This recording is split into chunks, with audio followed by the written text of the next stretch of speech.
함께 나눌 말씀 마가복음 9장 30절부터 37절 말씀입니다. 그들은 거기에서 나와서 갈릴리를 가로질러 가고 있었다. 예수께서는 이것을 남들이 알기를 바라지 않으셨다. 그것은 예수께서 제자들을 가르치시며 인자가 사람들의 손에 넘어가고 사람들이 그를 죽이고 그가 죽임을 당하고 나서 사흘 후에 살아날 것이라고 그들에게 말씀하고 계셨기 때문이다. 그러나 제자들은 그 말씀을 깨닫지 못하였고 예수께 묻기조차 두려워하였다. 그들은 가버나움으로 갔다. 예수께서 집안에 계실 때에 제자들에게 물으셨다. 너희가 길에서 무슨 일로 다투었느냐? 제자들은 잠잠하였다. 그들은 길에서 누가 가장 큰 사람이냐 하는 것으로 서로 다투었던 것이다. 예수께서 앉으신 다음에 12 제자를 불러놓고 그들에게 말씀하셨다. 누구든지 첫째가 되고자 하면 그는 모든 사람의 꼴찌가 되어서 모든 사람을 섬겨야 한다. 그리고 어린이 하나를 데려다가 그들 가운데 세우신 다음에 그를 껴안아 주시고 그들에게 말씀하셨다. 누구든지 내 이름으로 이런 어린이들을 가운데 하나를 영접하면 그는 나를 영접하는 것이요 누구든지 나를 영접하는 사람은 나를 영접하는 것보다 나를 보내신 분을 영접하는 것이다. 아멘.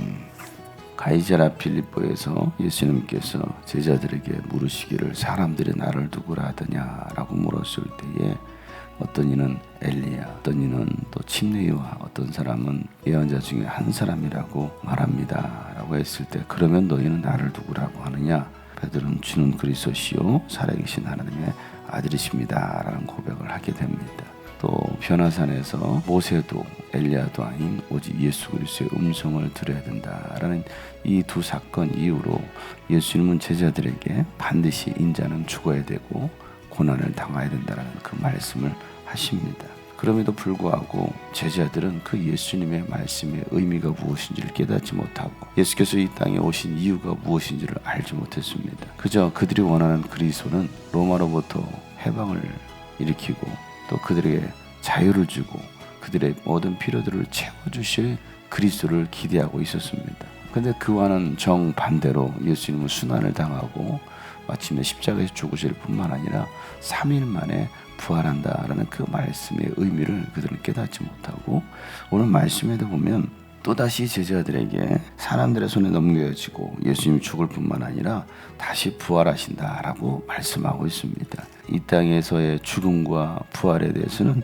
제자들에게만 말씀하고 있습니다. 그런데도 그 제자들은 깨닫지도 못하고 오히려 묻기조차 두려워하더라는 겁니다. 왜 묻기조차 두려워했을까? 정말 그렇게 될까봐 그들은 묻는 것조차도 두려워하는 겁니다. 그들은 예수님이 그들의 왕이 되어주실 것을 기대했습니다. 그런데도 예수님은 계속해서 제자들에게 순환과 죽음과 부활에 대해서 말씀하고 있습니다. 그런데도 예수님의 제자들은 그 예수님의 의도를 전혀 깨닫지 못하더라는 겁니다. 오늘날도 마찬가지입니다. 우리 교회 성도들에게 예수님께서 이 땅에 오신 의미, 또 우리가 마땅히 이 땅에서 살아가야 될 의미, 하나님의 뜻을 자세히 가르쳐줘도 성도들은 깨닫지 못합니다. 그저 세상의 것들을 구하고 여전히 영적인 것보다는 육신의 것을 구하며 살아가고 있습니다. 또 영적인 것을 위해서 살아가라고 말하면 그것이 오히려 부담이 되고 그렇게 사는 것을 꺼려하고 있습니다. 제자들과 별 다를 바가 없다는 겁니다.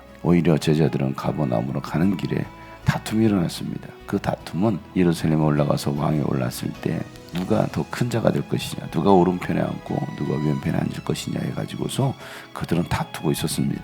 여전히 세상의 것들을 위해서 그들은 싸우고 있더라는 겁니다. 예수님은 제자들에게 누구든지 첫째가 되고자 하는 자는 모든 사람의 꼴찌가 되어서 섬기는 자가 되어야 된다라고 말씀하고 있습니다. 세상에서는 꼴찌가 되는 것이 아니라 1등이 되는 겁니다. 첫째가 되는 겁니다. 섬기는 자가 아니라 섬김을 받는 자리에 앉는 것입니다. 이게 세상의 원리고 세상의 가치입니다. 그런데 예수님께서 세우실 하나님의 나라, 하나님의 왕국은 첫째는 반드시 꼴찌가 되고 섬기는 자가 되어야 된다는 겁니다. 그래서 어린아이 하나를 데려와 안으시고 그를 축복하시면서 말씀하시기를 내 이름으로 이런 어린아이들 하나를 영접하면 곧 나를 영접하는 것이고 또 하나님 아버지를 영접하는 것이다 라고 말씀하고 있습니다. 어린아이는 지극히 작은 자이고 또 소외된 그 당시에 무시당하는 오늘날도 마찬가지지만 그런 어린아이를 영접하는 것이다 라고 말씀하고 있는 겁니다. 하나님 나라는 바로 가장 작은 자가 가장 존귀함을 받아야 될 그 자리, 또 그 작은 자를 섬기는 자, 그들이 바로 가장 큰 자다라고 말씀하고 있습니다. 그래서 예수님은 이 땅에서 섬기는 자가 되셨고 모든 사람들을 위하여 죽음을 겪으시는 그런 섬기는 가장 낮은 자가 예수님이셨습니다. 오늘 말씀처럼 영적인 것을 깨닫지 못했던 제자들과 같은 삶이 아니라 우리가 영적인 것을 깨닫고 정말 하나님 나라를 위해서 섬기는 자가 되고 또 고난을 당하는 자가 되고 마침내 순교함으로 하나님의 나라를 세울 수 있는 우리가 되기를 소망합니다.